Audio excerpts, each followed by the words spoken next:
There is a multinational company in Switzerland that we all probably know. I mean, most kids around the world have eaten products from this company, Nestlé. Up until the 1970s, this company was mainly in the chocolate and candy business, but then they released a product that literally changed the world, baby formula. When they first released the formula, their ad said that any mother who couldn't produce milk could give this to her baby as a replacement. But after a while, they noticed they weren't getting that many customers, like only 5 to 10% of mothers couldn't produce milk, so they changed their advertising strategy. After that, they went on radio and TV saying that this baby formula was even better than breast milk. It had all kinds of vitamins and minerals that could help babies grow better. This advertising was so effective that Nestlé's formula sales around the world grew 100-fold. There were a few big lies in those ads. First off, it wasn't even better than breast milk at all. Breast milk is way more nutritious and better for babies. Second, the formula even had sugar in it, making babies addicted to it. Nestlé was mass producing this formula and sending it all over the world, but their sales managers still weren't happy. They were like, we've increased sales 100-fold, so why can't we get to the point where every baby in the world is drinking formula? So they set off on that mission. One of the best strategies they came up with was paying doctors around the world to talk about the formula. They had them appear in the news saying it was better than breast milk, and it worked. They succeeded. Today, that lie has been exposed. Nestlé is now known for one of the biggest lies of the 20th century because for years they sold billions worth of formula based on false advertising. The head of advertising at Nestlé couldn't rest day or night. He wanted to keep pushing sales higher and higher. So they asked, what are some of the most successful ad campaigns in history?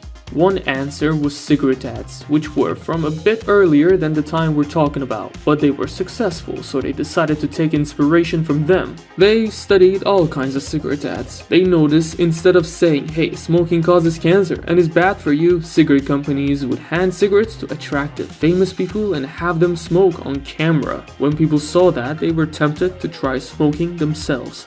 Cigarette companies even pay doctors to smoke on camera, so regular people would think, oh, if doctors are smoking, then it must be fine for us too. After all, when people want to make sure something isn't bad for their health, who do they ask? Doctors. And when people want to know what's trendy or how to act, who do they look at? Celebrities and famous people. Back then, both celebrities and doctors smoked on camera, and the sales of cigarette companies kept climbing. When Nestlé's advertising team finished their research, they said, bingo, we know what to do.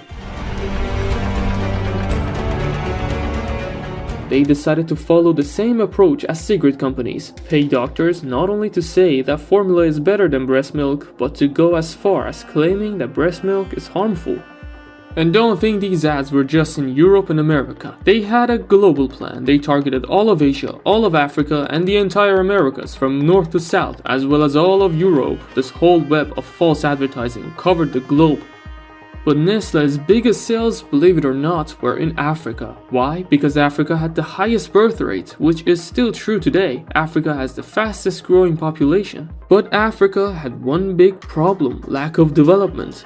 They could buy the formula, but clean drinking water wasn't accessible, and of course, formula has to be mixed with water. So without water, what were they supposed to mix the formula with? That didn't matter to anyone. African families with no choice were using the dirty water they had to mix with the formula and feed their babies. In their marketing, Nestlé didn't want to complicate things in Africa, so they didn't tell people they needed to boil the water first. Why? Because they figured if they told them to boil water, people wouldn't buy the formula. Many of them didn't have gas or kerosene, and boiling water itself was a struggle. To avoid losing sales, they decided not to mention it at all. You might say that instructions for making the formula were written on the can, but they were in French and English, and most Africans at that time were illiterate, so they couldn't read it. They didn't even try. They'd ask their neighbor, how did you make it for your baby? And the neighbor would say, just mix it with water and give it to them. In the 1980s, the US Senate called in Nestlé's CEO in America, saying you need to come to the Senate and answer some questions. One of the first questions the senators asked was, do you think it's right to sell your formula in areas where clean water isn't available? The Nestlé's representative replied, "We wrote all the instructions on the can." One of the senators snapped back, "Answer the question properly, don't dodge it." Eventually, the representative admitted, "No, it shouldn't be sold in those areas, but it's not our responsibility. The distributors are responsible." This issue grew bigger and started to spread among the public. As a result, in 1981, the World Health Organization announced that from then on, no one was allowed to advertise formula as better than breast milk because it was a blatant lie. They finally put a stop to that lie. But Nestlé's false advertising or propaganda took a different route. They changed their approach slightly, but in some ways they doubled down. For instance, they increased the money they paid to doctors and even entire hospitals. In some large, well-known hospitals, they'd pay to ensure that every product used in the children's ward came from Nestlé. Doctors were also encouraged to tell mothers that Nestlé formula was the best option. Do you think Nestlé stopped advertising after all this? Not at all. Here we are in 2024 and Nestlé is still actively advertising, using different strategies depending on the region.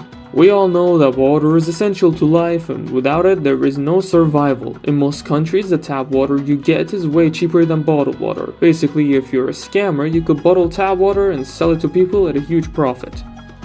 And believe it or not, this has been proven true. Nestlé have been bottling tap water in various parts of the world and selling it directly to consumers. They would pump water into a well with a tanker, costing them about $10, then turn that into $50,000 worth of bottled water. $10 into $50,000. Sure, there were some costs involved in bottling, but those were minimal. The painful part is that Nestlé was pulling off the scam mostly in third world countries, where the risks were lower than in Western countries. For example, the $10 to $50,000 story mainly happened in Pakistan. In 2012, when reporters asked Nestlé's CEO Peter Brabeck-Lemott about the issue of bottled water, he gave a shocking, some say downright evil answer. He said, "Clean drinking water is not a human right."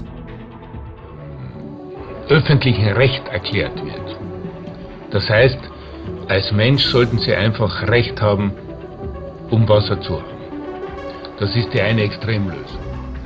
It's the kind of statement that leaves reporters speechless. But the surprising part is, this news didn't explode across media outlets or social networks because these companies and networks hold so much power themselves. After this, you might think Nestlé would have reconsidered its actions, but no, they didn't care at all and just continued with even more activities. As we mentioned, Nestlé started with chocolate. We've learned their baby formula is bad and their bottled water is questionable, so their chocolate must be good, right? I mean, everyone knows Kit Kat. Well, let's put the chocolate aside for a moment. Nestlé also produces most of the world's cocoa, where, in various parts of Africa, in countries where poverty reigns and people are willing to do anything, become slaves even, just to fill their stomachs. Growing and harvesting cocoa is backbreaking work, and this is where slaves come in, and not just any slaves, child slaves, just like in the cobalt mines of Congo. Whether it's harvesting cocoa, cobalt, or rubber for Leopold II, slaves are at work in all of these industries, especially in countries where no laws protect them. And even if they wanted to make laws, the governments in these places are often corrupt, traitors, and puppets of these corporations. The lives of the people mean nothing to them. The cocoa harvested in these countries has a notorious name worldwide, blood cocoa, because children are sacrificing their lives for it. In the year 2000, news broke about child slavery in African cocoa farms. Now, 24 years later, nothing has changed. Those children are still slaves, not because they are forced to be, but because they have no other choice. They must work as slaves just to get a meal. Chocolate is scrumptious when it crunches. That's why I love Nestle Crunch. Even though these accusations have surrounded Nestlé for decades, it hasn't fazed them. Nestlé is still the largest food company in the world today. Officially it's Swiss, but in reality it's unclear who truly owns it. That's why it operates in almost every country in the world. Many of the products you consume might be made by Nestlé, but you wouldn't know it because they have more than 2,000 food products under different names. In any case, Nestlé, the largest food company in the world, is growing exponentially in a dark, hidden environment. Currently valued at over $100 billion, it seems unlikely that any company can or wants to compete with it. Some people argue that Nestlé is a soulless or evil company, prioritizing profits over anything else. What's your opinion? If you enjoyed this video, please like it and subscribe to our channel.